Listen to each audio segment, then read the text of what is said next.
to tell you about the two strands of the DNA, how they are anti-parallel, and how we give them 5 prime and 3 prime.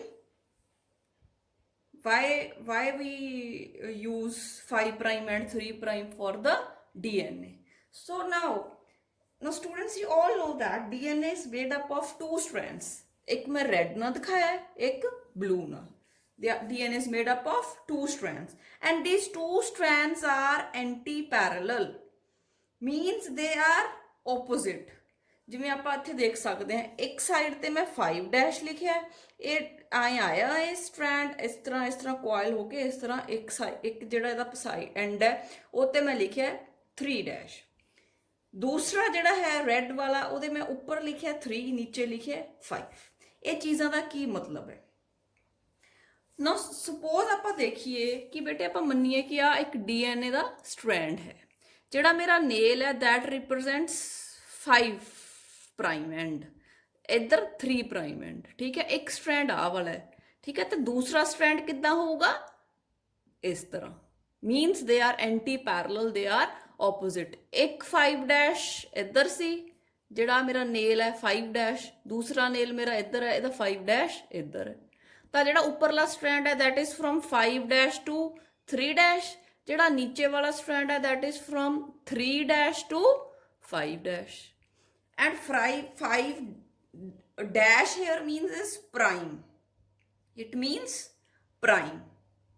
ਤਾਂ ਆਪਾਂ ਕੀ ਦੇਖਦੇ ਹਾਂ ਕਿ ਜਿਹੜਾ DNA ਹੈ ਉਹਦੇ ਦੋ ਸਟ੍ਰੈਂਡਸ ਹੈ and these two strands are anti-parallel strands.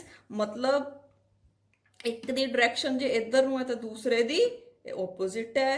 ਇੱਧਰ ਇਹਦਾ 5 ਪ੍ਰਾਈਮ ਲਿਖਿਆ, ਇੱਧਰ 3 ਪ੍ਰਾਈਮ, ਇਹਦਾ ਇੱਧਰ 3 ਪ੍ਰਾਈਮ ਹੈ ਤੇ ਇੱਧਰ 5 ਪ੍ਰਾਈਮ ਹੈ. ਬੇਟੇ ਜਿਹੜੀ DNA ਦਾ ਜਿਹੜੇ ਸਟ੍ਰੈਂਡਸ ਹੈ, ਜਿਹੜੀ ਇਹ ਬੈਕਬੋਨ ਹੈ, it is made up of sugar phosphate, sugar phosphate, sugar phosphate. ਤਾਂ ਆਪਾਂ ਕਹਿੰਦੇ ਸ਼ੂਗਰ ਫਾਸਫੇਟ ਬੈਕਬੋਨ, ਤੇ ਵਿਚਕਾਰ ਹੁੰਦੇ ਆ ਨਾਈਟ੍ਰੋਜਨਸ ਬੇਸਿਸ. ਨਾਈਟ੍ਰੋਜਨਸ ਬੇਸਿਸ ਦੇ ਵਿੱਚ ਐਡੇਨੀਨ always pairs with thiamine with a double hydrogen bond. Guanine always pairs with cytosine with a triple hydrogen bond.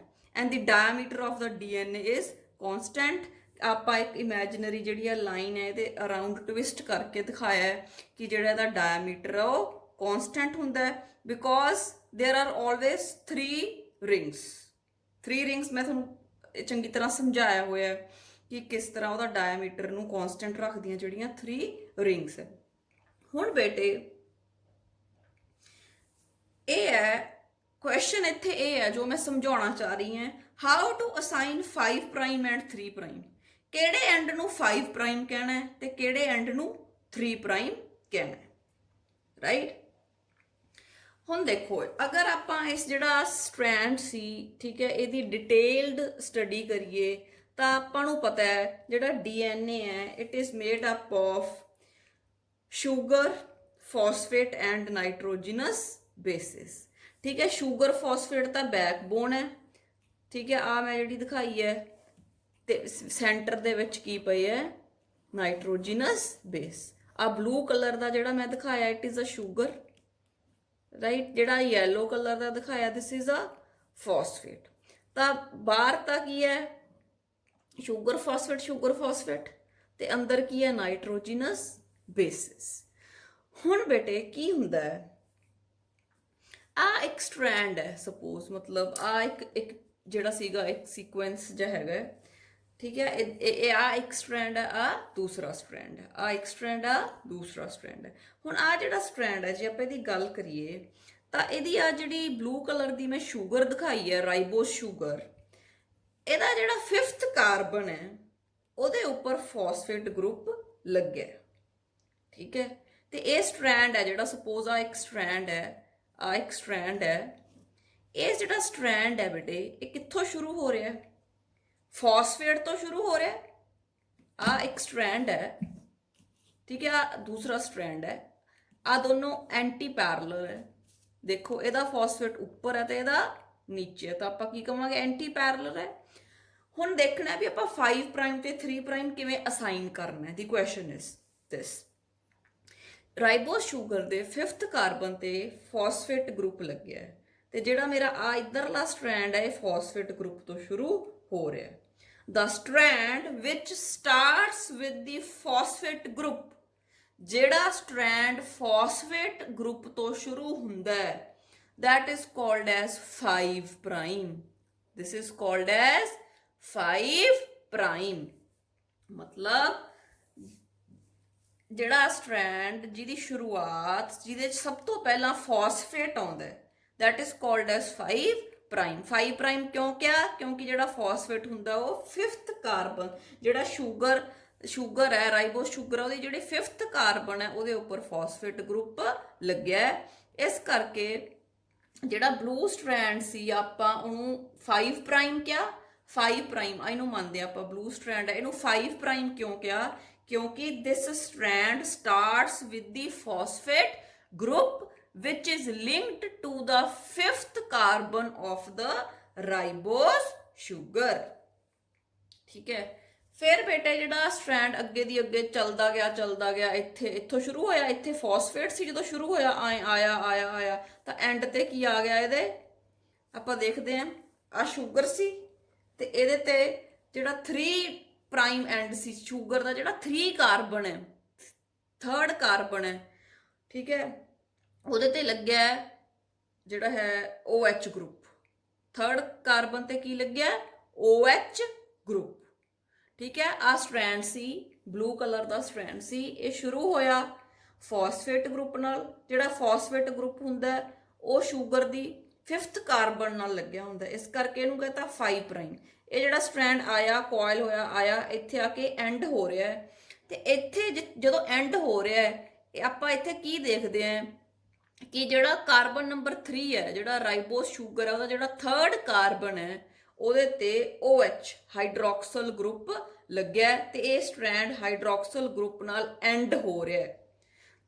ਕਿਉਂਕਿ ਹਾਈਡਰੋਕਸਲ ਗਰੁੱਪ ਕਾਰਬਨ ਨੰਬਰ 3 ਨਾਲ ਲੱਗਿਆ ਤਾਂ this end is called as 3 prime. Right, to show the direction of the DNA ਦੀ direction ਦਿਖਾਉਣ ਲਈ ਵੀ use 5 prime and 3 prime. We use 5 prime and 3 prime. Right?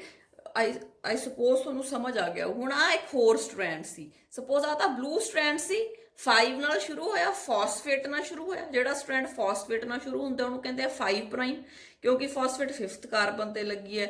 ਤੇ ਇਹ strand ਸੀ ਜਿਹੜਾ ਇਹ ਐਂਡ ਹੋ ਰਿਹਾ with the hydroxyl group which is present on the 3rd carbon of the ribose sugar, ਤਾਂ ਇਹਨੂੰ ਕਿਹਾ 3 prime. this was 5 prime, this was 3 prime. ਹੁਣ ਆਪਾਂ ਗੱਲ ਕਰਦੇ ਹਾਂ ਰੈੱਡ ਕਲਰ ਦੇ ਸਟ੍ਰੈਂਡ ਦੀ। ਰੈੱਡ ਕਲਰ ਦਾ ਸਟ੍ਰੈਂਡ ਆਪਾਂ ਨੂੰ ਪਤਾ ਸ਼ੁਰੂ ਹੋ ਰਿਹਾ 3 ਪ੍ਰਾਈਮ ਤੋਂ, ਐਂਡ ਹੋ ਰਿਹਾ 5 ਪ੍ਰਾਈਮ ਤੋਂ। 3 ਪ੍ਰਾਈਮ ਕਿਉਂ ਕਿਹਾ? ਕਿਉਂਕਿ ਇੱਥੇ ਸ਼ੁਰੂ ਕਿੱਥੋਂ ਹੋਇਆ? From the hydroxyl group on the 3rd carbon. And ਕਿੱਥੇ ਹੋਇਆ? With the phosphate group on the 5th carbon. Right, ਤਾਂ ਇਸ ਕਰਕੇ ਆਪਾਂ ਜਿਹੜਾ ਹੈ 5 ਪ੍ਰਾਈਮ ਜਾਂ 3 ਪ੍ਰਾਈਮ ਕਹਿੰਦੇ ਆ। ਫਿਰ ਆਪਾਂ ਨੂੰ ਇੱਥੇ ਇਹ ਵੀ ਪਤਾ ਲੱਗ ਗਿਆ ਕਿ ਇਹ ਐਂਟੀ ਪੈਰਲਲ ਹੈ। ਆ ਫਾਸਫੇਟ ਨਾਲ ਸ਼ੁਰੂ ਹੋਇਆ ਸੀ ਤੇ ਆ ਫਾਸਫੇਟ ਨਾਲ ਖਤਮ ਹੋ ਰਿਹਾ ਹੈ, ਤਾਂ ਇਸ ਕਰਕੇ ਇਹ ਕੀ ਹੋ ਗਏ? Anti parallel. ਦੇਖੋ ਇਸ ਤਰ੍ਹਾਂ ਦਾ ਅਰੇਂਜਮੈਂਟ ਹੋ ਗਿਆ। ਠੀਕ ਹੈ, ਜੇ ਆਪਾਂ ਜਿਹੜੀ ਪੈਨ ਦੀ ਟਿਪ ਹੈ ਇਹਨੂੰ 5' ਮੰਨੀਏ, ਠੀਕ ਹੈ, ਤਾਂ ਆਪਾਂ ਕਹਿ ਸਕਦੇ ਹਾਂ ਕਿ ਜਿਹੜਾ ਹੈ ਇਸ ਤਰ੍ਹਾਂ ਹੋ ਜਾਊਗਾ ਨਾ। ਆਪਾਂ ਪੈਨ ਦੀ ਜਿਹੜਾ ਕੈਪ ਹੈ ਉਹਨੂੰ ਆਪਾਂ 5 ਪ੍ਰਾਈਮ ਮੰਨੀਏ ਤੇ ਜਿਹੜਾ ਜਿੱਥੇ ਪੈਨ ਖਤਮ ਹੁੰਦਾ ਉਹਨੂੰ 3 ਪ੍ਰਾਈਮ ਮੰਨ ਰਹੇ ਹਾਂ। ਠੀਕ ਹੈ, ਤਾਂ ਇਹਦਾ ਜਿਹੜਾ ਹੈ ਕੈਪ ਨੀਚੇ ਵਾਲੇ ਪਾਸੇ ਤੇ ਇਹਦਾ 5 ਪ੍ਰਾਈਮ ਨੀਚੇ ਹੈ, ਤਾਂ ਇਹ ਆਪੋਜ਼ਿਟ ਹੋ ਗਏ ਨਾ, ਦੋਨੋਂ ਆਪੋਜ਼ਿਟ ਹੋ ਗਏ। ਇਹਦਾ ਕੈਪ ਉੱਪਰ, ਇਹਦਾ ਕੈਪ ਨੀਚੇ। Cap represent the 5 prime end, so they are in the anti-parallel direction, right?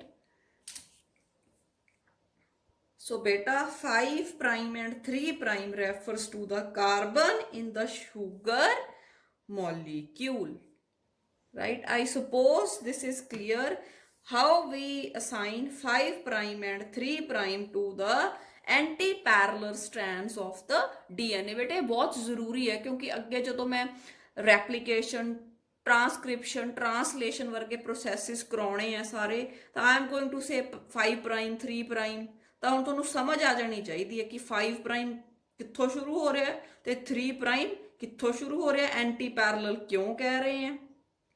ਠੀਕ ਹੈ, ਤੇ ਜਿਹੜਾ ਹੁੰਦਾ ਬੇਟੇ ਵੀ adenine always pairs with thymine, guanine always with cytosine, this is called as complementary base pairing. So the two strands of DNA shows complementary base pairing। ਹੁਣ ਆਪਾਂ ਨੂੰ ਅਗਰ ਇੱਕ ਸਟ੍ਰੈਂਡ ਦਾ ਪਤਾ ਹੈ ਵੀ ਇੱਕ ਸਟ੍ਰੈਂਡ ਤੇ ਪਿਆ ATCG ਪਿਆ, ਤਾਂ ਆਪਾਂ ਨੂੰ ਜਿਹੜਾ ਕੰਪਲੀਮੈਂਟਰੀ ਬੇਸ ਪੇਅਰਿੰਗ ਦਾ ਰੂਲ ਲਾਵਾਂਗੇ ਤਾਂ ਆਪਾਂ ਨੂੰ ਪਤਾ ਲੱਗ ਜਾਊਗਾ ਜਿੱਥੇ ਇੱਕ ਸਟ੍ਰੈਂਡ 'ਚ A ਹੈ ਦੂਜੇ 'ਚ ਕੀ ਹੋਊਗਾ T, ਇੱਕ ਸਟ੍ਰੈਂਡ 'ਚ T ਹੈ ਤਾਂ ਦੂਜੇ 'ਚ ਕੀ ਹੋਊਗਾ A, ਇੱਕ 'ਚ C ਹੈ ਤਾਂ ਦੂਜੇ 'ਚ ਕੀ ਹੋਊਗਾ G। So this is called as complementary base pairing।